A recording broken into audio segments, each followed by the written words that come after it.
what is environment impact assessment? So EIA is basically the study or process which helps to predict the effect of a proposed industrial or infrastructural project on the environment. It also helps to prevent the proposed activity or project from being approved without proper oversight or taking adverse consequences into account. Companies जब अपना पैसा लेकर आती है तो वो एक certain expectation के साथ आती है, उनके दिमाग में एक पर्टिकुलर प्लान होता है एंड स्टफ लाइक दैट, और generally they don't give a fuck about what is happening to the environment. तो basically EIA prevents them from the exploitation, prevents environment from the exploitation of such capitalists. So the best part of this study is that you can compare the different alternatives to this project, and you can choose one which is causing the minimal loss to the environment. India में EIA 1994 में introduce किया गया था, और ये अभी presently 100 से भी ज़्यादा कंट्रीज़ में प्रैक्टिस किया जाता है. Okay, so let's discuss what are the problems with EIA draft 2020, which is the point of the biggest debate right now. क्यों वो इतना क्रिटिसाइज उसको किया जा रहा है, क्या लोगों को प्रॉब्लम है EIA draft 2020 से? वैसे तो मैं चाहती हूँ कि सबको प्रॉब्लम होनी चाहिए, क्योंकि वो किसी के लिए भी सही नहीं है, बट इट्स ओके.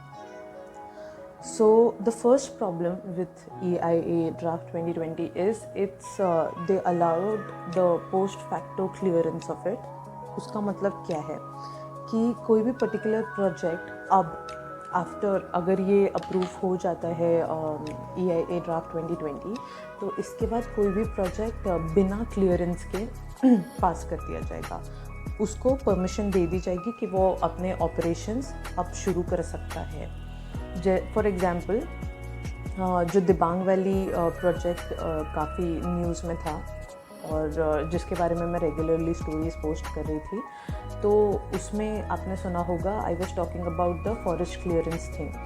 तो किसी भी प्रोजेक्ट को पास होने से पहले क्लियरेंसेस के थ्रू जाना पड़ता है, क्लियरेंसेस की स्टेज के थ्रू, और इन सब का ध्यान रखती है ministry of forest and climate change, MOEFCC.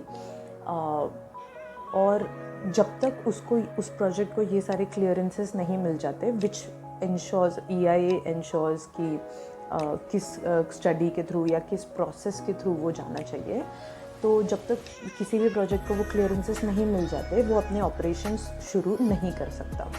पर आफ्टर ड्राफ्ट EIA 2020 कोई भी प्रोजेक्ट बिना ऐसे कोई क्लियरेंस के अपने ऑपरेशंस उस एरिया में शुरू कर सकता है, which is the first and the biggest issue. Issue number 2, there is a list of, तो बेसिकली ड्राफ्ट EIA 2020 में सरकार ने कुछ प्रोजेक्ट्स को एग्जेम्प्ट कर दिया है, एक लिस्ट बना दी है एग्जेम्प्टेड प्रोजेक्ट्स की.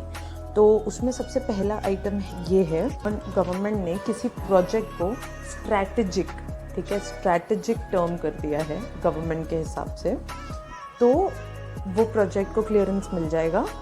क्लियरेंस की तो वैसे खैर फर्स्ट पॉइंट में मैंने बोला कि it is not mandatory for these projects to get a clearance. Secondly, अगर वो एक स्ट्रैटेजिक प्रोजेक्ट के अंदर आ गया है, उस कैटेगरी में आ गया है, तो उसकी कोई भी इंफॉर्मेशन पब्लिक डोमेन में अवेलेबल नहीं हो सकती. तो फिर चाहे आप RTI कर लो या कुछ भी कर लो, आपको वो प्रोजेक्ट्स की इंफॉर्मेशन पब्लिक डोमेन में नहीं मिलेगी. स्मार्ट नो, करप्शन करेंगे और पता भी नहीं चलेगा, just like Donald Trump. What a smart move. तो दिस वाज पॉइंट नंबर 2 कि पब्लिक डोमेन में फॉर एग्ज़ाम्पल जो PM केयर्स फंड के साथ हुआ, जो मोदी जी के एजुकेशन वाले इन्फो के साथ हुआ कि RTI करने पे नो बेटा ऐसे नहीं मिलेगा तुमको कुछ भी. Point number 3, all inland waterways and national highway projects are excluded. Basically EIA से इनको हटा दिया गया है। तो पॉइंट नंबर 4 बताने से पहले मैं आपको ये बता दूं कि एनवायरनमेंट इम्पैक्ट असेसमेंट की वजह से अगर मैं एग्जांपल दे के समझाऊँ तो मान लो नॉर्थ ईस्ट में कोई जगह है, फॉर एग्जांपल नॉर्थ सिक्किम, और वहाँ पे एक बड़ा सा डैम कंस्ट्रक्ट करने का एक प्रोजेक्ट है, एक बड़ा सा डैम बनने वाला है किसी रिवर पे। तो अब होगा ये कि जिस एरिया में वो डैम कंस्ट्रक्ट होने वाला है और जिन लोगों को, मतलब जो उसके आसपास रह रहे, जिन लोगों को उसके कंस्ट्रक्शन से फ़र्क पड़ेगा, तो उनका एक पब्लिक हियरिंग कंडक्ट की जाती है और जिसमें कि उनको मौका दिया जाता है आके अपने आप को डिफेंड करने का। तो basically there is a toxic project happening over there which is going to cause a huge loss to the locals, so they can utilize that public hearing and they can defend themselves as to why they don't want that particular project to be constructed over there. So that will be taken into consideration. But अब मैंने ये इसलिए समझाया क्योंकि point number 4 में वही बोला गया है कि construction projects up to 1,50,000 square meters 1,50,000 square meters will be passed without any public consultation. मतलब इतने एरिया के जो प्रोजेक्ट्स हैं ये बिना किसी पब्लिक कंसल्टेशन के आप बना सकते हैं। वाह मोदी जी वाह। सो पॉइंट नंबर 5 इज़ कि अगर पब्लिक कंसल्टेशन ही आपने रोक दिया है तो 5th पॉइंट इज़ कि जो वायलेशंस है EIA के वो सिटीजन्स रिपोर्ट नहीं कर पाएंगे क्योंकि पब्लिक कंसल्टेशन आपने रोक दिया है, फिर आपने पब्लिक डोमेन में इंफॉर्मेशन फर्निश करने से मना कर दिया है।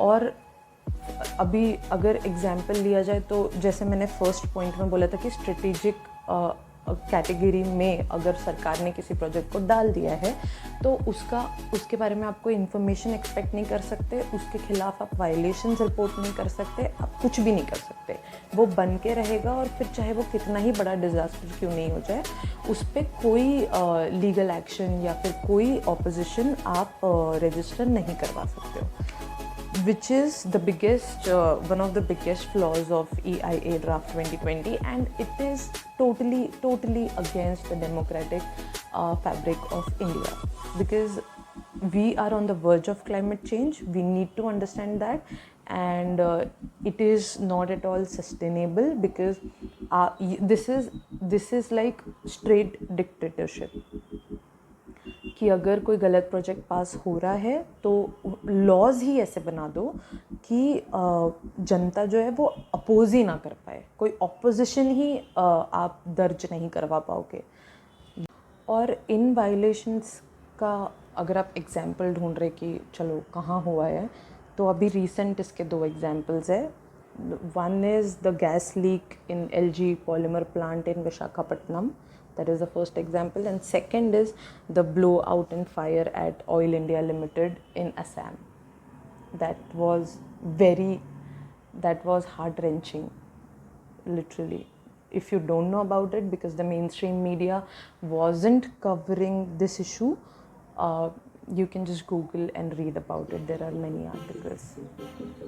If you want to register your opposition to EIA draft 2020, I am posting a few email IDs in the end of this video, and you can send an email to these email IDs. Government is trying their best to stop people from registering their oppositions to the draft. Please share this video. Please help people understand what is EIA, and let's not become पढ़े लिखे fools in this case, because we know what is the impact of environment negligence on the planet right now, and let's not contribute more to the climate change, and let's secure our future. It is for us. Let me know if you like this video. Comment down below with your opinions, और आप मुझे correct भी कर सकते हो if I'm wrong somewhere. I did my homework in making this video.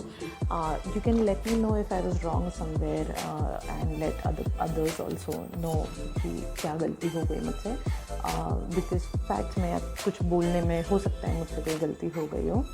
And I will try to make one more video on this topic regarding more facts about the projects and how it impacts the environment. And thank you so much for watching.